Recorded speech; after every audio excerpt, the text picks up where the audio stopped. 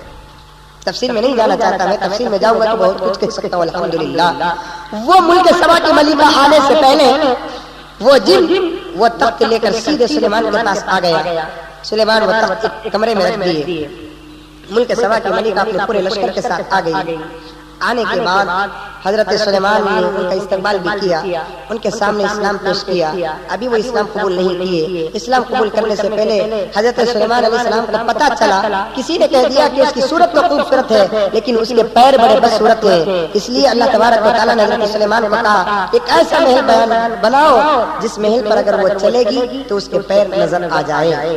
حضرت سلیمان نے ویسا ہی ایک شاندار محل بنایا تھا اور اس کی گچ کیا ڈالے تھے، نیچے پانی اوپر کانچ، ایسے معلوم ہوتا تھا کہ گویا پانی پر چل رہی ہے۔ وہ جب اس کمرے کے اندر داخل ہوئی، کانچ والے گچ پر زمین پر جب پیر رکھتی ہے، حضرت سلیمان نے اس کے پیروں کو دیکھ لیا تو پتا چلا کہ لوگوں نے غلط خبر دی تھی، جتنی وہ خوبصورت ہے اس کے پیر بھی خوبصورت ہے۔ کمرے کے اندر گئی اور جا کر دیکھتی کیا تخت کو تو پہچانتی ہے کیا؟ تو بلقیس کہنے لگی جس تخت پر میں 350 سال سے بیٹھ کر حکومت کر رہی ہوں بھلا اس تخت کو میں کیسے بھول سکتی ہوں؟ بتاؤ تو سلیمان یہ تخت آیا کہاں سے؟ حضرت سلیمان نے کہا میرے ہاتھ میں اللہ تعالیٰ نے ایسی طاقت عطا فرمائی ہے جس طاقت پر کام کرنے والے بہت سارے جنات بھی ہیں، ایک جن تیرے آنے سے پہلے یہ تخت لے کر میرے پاس آ گیا۔ تو حضرت سلیمان علیہ الصلوۃ والتسلیم کی اس معجزے کو دیکھ کر وہ بلقیس ملک سبا کی ملکہ اسلام قبول کرتی ہے۔ اس کے بعد حضرت سلیمان علیہ الصلوۃ والتسلیم نے اس بلقیس ملک سبا کی ملکہ سے شادی فرماتے ہیں اور کئی بچے بھی ہو جاتے ہیں۔ قرآن میں تفصیل کے ساتھ اس کا واقعہ آیا ہے۔ اللہ تبارک و تعالیٰ اس واقعے کے اندر بہت سارے مسائل بھی لکھے ہیں، بہت سارے احکامات بھی پوشیدہ طور پر بیان فرمائے ہیں۔ کبھی موقع ملے گا تو انشاءاللہ تعالیٰ میں آپ حضرات کے سامنے تفصیل سے عرض کروں گا، چونکہ آج کی رات سننے سنانے سے زیادہ اللہ کے پاس بھیک مانگنے کی رات ہے۔ ایک بہت بڑا مجمع تقریر تو بارہا سنتا رہتا ہے، دعاؤں کی تڑپ میں یہاں پر آیا ہے، اس لیے میرے دوستو آج مجھے دعا کرنا ہے، آپ کو آمین کہنا ہے۔ میں 10-15 منٹ پہلے ہی اپنی بات کو ختم کر رہا ہوں۔ اللہ تعالیٰ ہمارے سنانے کو قبول فرمائے۔